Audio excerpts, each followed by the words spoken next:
Polemik antara Sania Marwa dengan mantan suaminya Atal Riksya seolah seperti benang kusut.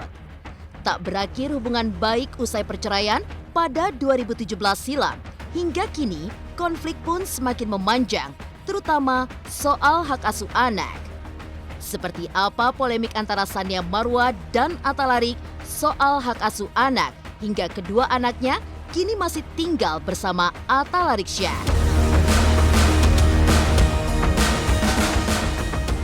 Meski memanjang hingga tak berujung, sebagai ibu, perjuangan Sania Marwa untuk bertemu sang anak seolah tak pernah padam. Didampingi oleh pihak petugas Pengadilan Agama Cibinong hingga KPAI, seperti apa Sania yang sambangi rumah Atal Riksya untuk menjemput kedua anak-anaknya. Dan seperti apa pula tangisan Sania Marwa ketika pertemuan dengan anak-anaknya harus terganjal hingga hanya bisa bertemu di balik dinding. Susah bertemu anak hingga menjemput kedua anaknya untuk tinggal di rumahnya.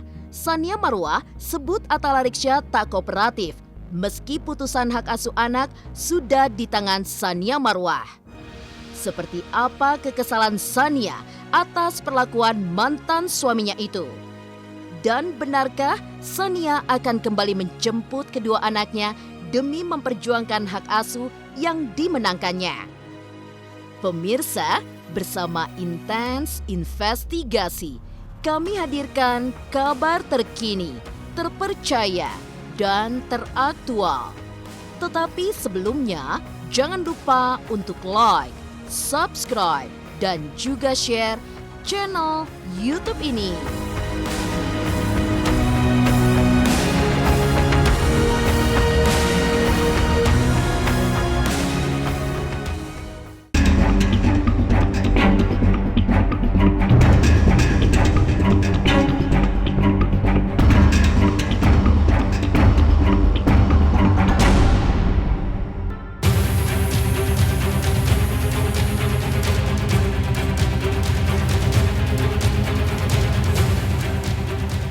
Sania Marwa dan Atal Riksya yang bercerai pada 15 Agustus 2017 silam memang telah diputuskan mutlak oleh Pengadilan Agama. Namun sayang, perceraian mereka justru merupakan awal dari sebuah drama yang seolah tak ada ujungnya. Ya, pernah 5 tahun bersama sejak 2012 hingga 2017, mengarungi bahtera rumah tangga, Atal Riksya dan Sania Marwa justru kini terlibat polemik panjang tak berkesudahan. Publik pun sempat dibuat heboh dengan polemik keduanya, di mana bermula dari kepergian Sania dari rumah kala itu, hingga Atal Riksya disebut Sania memperlakukan dirinya secara tak patut.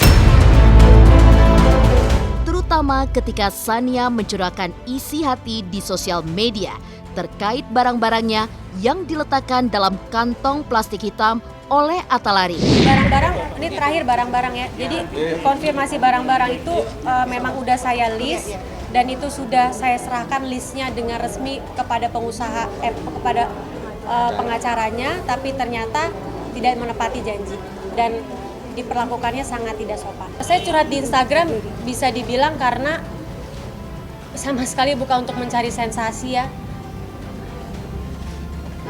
Saya bukan orang yang tidak berpendidikan untuk menjadikan hal rumah tangga ini adalah konsumsi publik.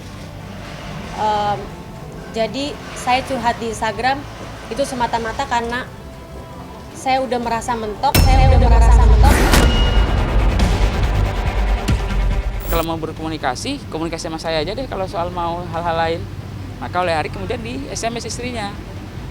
Saya akan blok, kalau kamu mau hubungi Bang Junaidi. Istrinya kan udah kenal juga sama saya.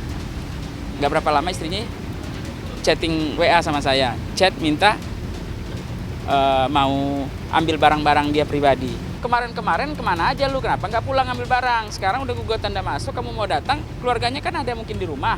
Ntar kan gak enakan. Terus kalau kamu nanti ketemu sama dia, bisa lagi saling ngomong, selalu senggol, nanti terjadi hal nggak dikehendaki. Kalau kamu mau memang barangnya, kasih listnya ke saya, nanti saya teruskan ke Arik.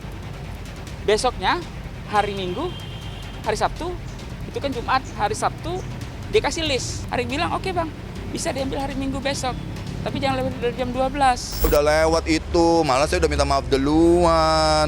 Kan saya ngerayu tuh 1 bulan biar nggak jadi ini kan, jadi udah cukup saya minta maaf.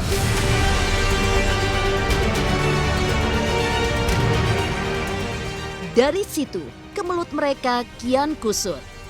Merasa dirinya sulit bertemu dengan anak-anak tercinta, hanya bisa berada di luar pagar kediaman Atalarik. Namun, Atalarik merasa bahwa sikap Sania keterlaluan, sehingga ia sempat memperkarakan sang mantan istri terkait dugaan perbuatan tidak menyenangkan. Tak sampai di situ, polemik yang sudah terjadi selama 4 tahun lalu itu hingga kini belum menemui titik terang. Lantaran kedua anaknya masih tinggal bersama dengan Atalarik. Meski hak asuh anak sempat dimenangkan oleh Sania Marwa berdasarkan putusan pengadilan tinggi.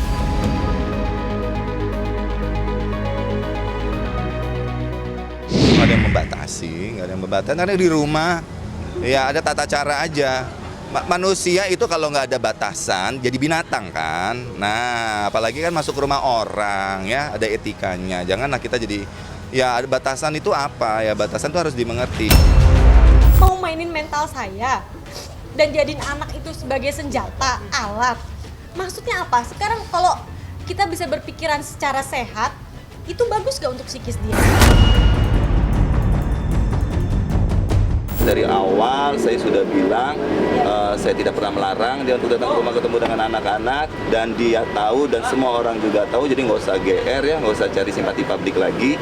Kalau saya itu nggak pernah buang fotonya dia, anak-anak bebas lihat iPad, ada fotonya dia segala macam, suka cerita di Singapura segala macam. Jadi jadi jangan cari simpati publik lagi, dah memuakkan.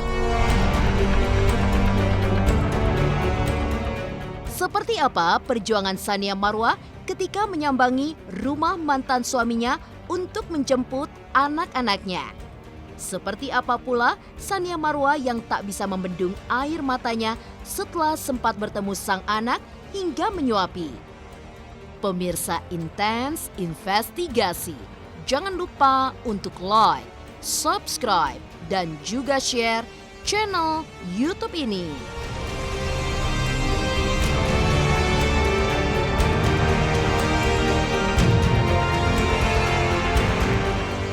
Pokoknya kalian jangan lupa saksikan Intens setiap Senin sampai Sabtu 3 kali sehari, dan jangan lupa juga ceknya di YouTube channel dan subscribe, like, dan komen.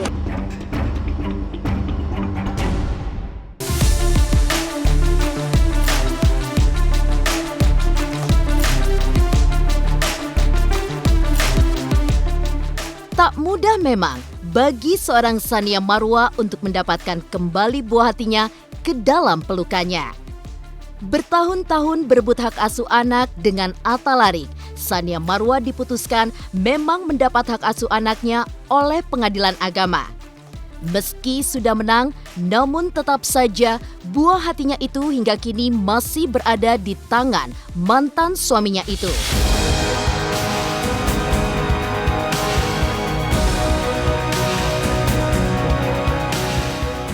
Dan tanggal 29 April 2021 kemarin merupakan batas akhir eksekusi penjemputan anak. Seperti apa perjuangan Sania Marwa saat akan menjemput buah hatinya? Dan seperti apa pula tangisan Sania ketika hanya bisa bertemu dengan sang anak yang dibatasi dengan dinding?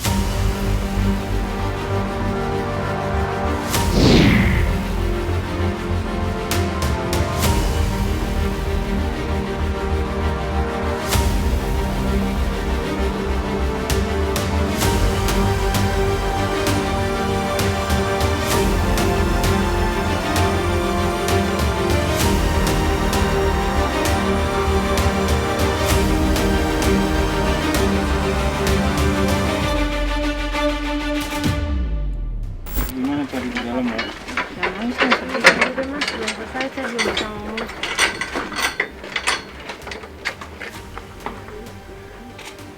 Tapi bener dikunciin kak, anaknya kan di dalam kamar kak. Iya, bukan dikunci, dia emang kunci sendiri. Udah dia sempat nyelapin.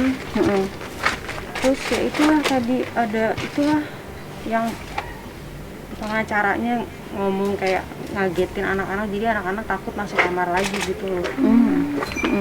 Padahal udah dirayu-rayunya lama juga kan, karena mereka udah terlalu ditakut, maksudnya mereka tuh udah pikiran mereka tuh eksekusi, diambil paksa, diculik gitu loh. Jadi di bayangan mereka tuh kayaknya menyeramkan gitulah, makanya mereka takut. Padahal tadi pas sama aku mereka mau aja anget gitu. Makanya aku lagi coba keluar dulu karena mereka minta aku keluar dulu kan, maka baru mau keluar kamar. Coba deh mungkin habis ini mau keluar kali. Kanasi aja sih tadi. Ada ngomong apa gitu nggak anak-anak sama Kawa? Ada sih, aku Nggak tahu deh Mak. tadi dikasih waktu kan, nanti jam 2 balik lagi.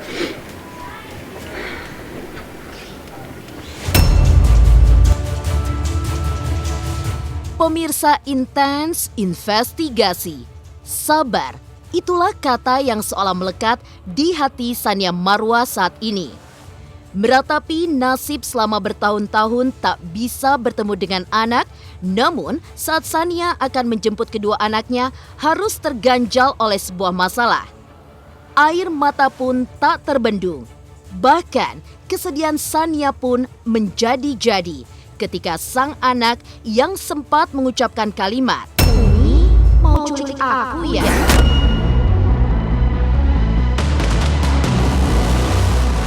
Hal itu membuat Sania pun mau tak mau harus sedikit bersabar, lantaran kedua anaknya memilih mengunci diri di kamar hingga tak mau dijemput oleh ibu kandungnya itu. Karena dia ketakutan mau dipaksa ambil. Mau diculik katanya, nggak tahu itu pemikiran diculik itu mereka dengar dari mana. Saya nggak tahu, pokoknya ngomongnya kayak gitulah.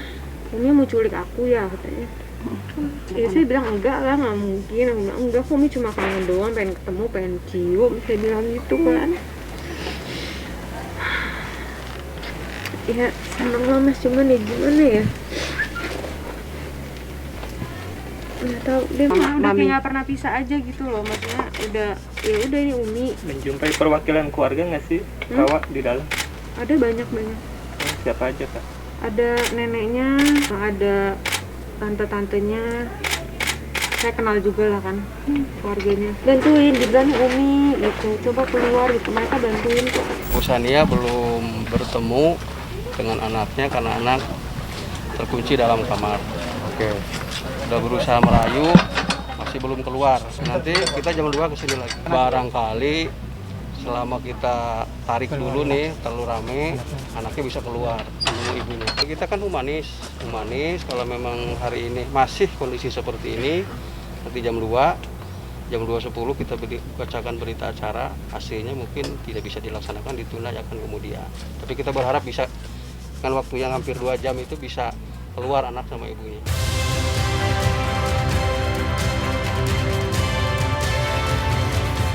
Susah bertemu anak meski putusan hak asuh anak sudah di tangannya. Seperti apa kekesalan Sania Marwa atas perlakuan mantan suaminya yang dianggap tak kooperatif itu? Dan benarkah Sania akan kembali menjemput kedua anaknya demi memperjuangkan hak asuh yang dimenangkannya?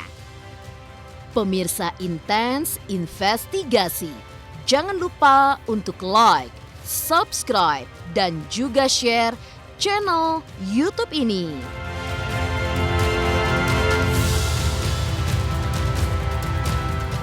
Hai semuanya, jangan lupa ya selalu nonton Intens setiap 3 hari sekali dari Senin sampai Sabtu hanya di YouTube channel. Jangan lupa subscribe.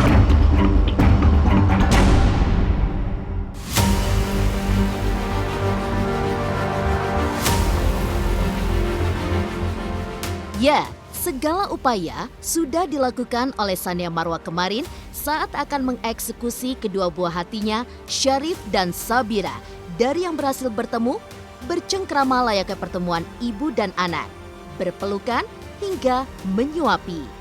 Namun sayang, hari itu seolah bukan hari yang mujur bagi Sania. Mengingat gagal saat akan menjemput kedua anaknya, hingga anak-anaknya pun mengaku tak mau dipaksa untuk ikut. Tak sampai di situ, Sania pun menyebut mantan suaminya itu tak kooperatif, mengingat eksekusi kemarin yang sempat gagal total.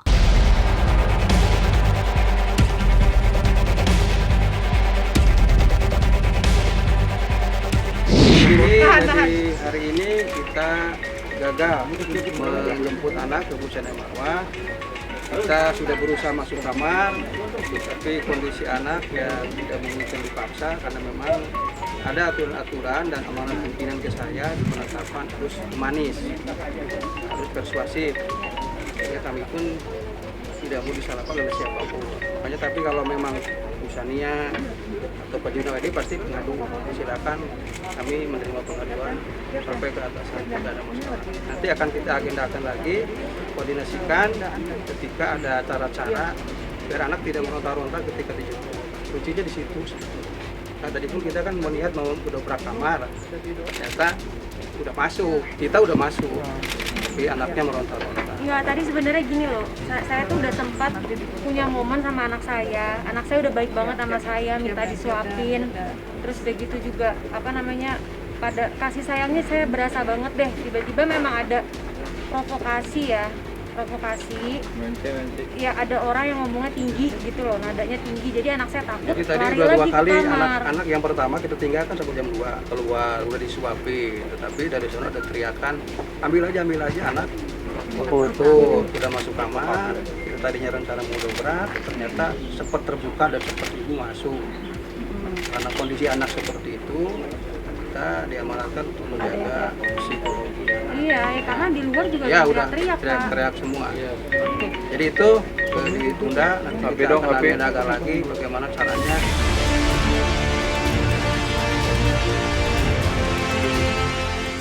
Itulah wajah lelah Sania Marwah yang tak bisa ditutupi.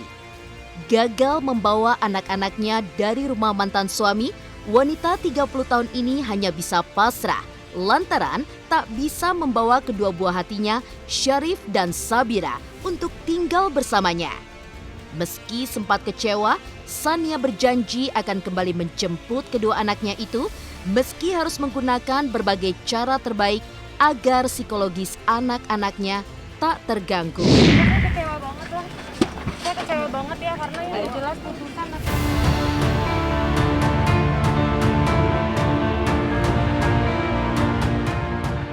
Demikian pemirsa, kabar terkini, terpercaya, dan teraktual yang kami hadirkan hari ini. Saksikan terus Intens Investigasi setiap hari Senin sampai dengan Sabtu hanya di YouTube channel. Pastinya jangan lupa untuk like, subscribe, share, dan juga komen channel Intens Investigasi.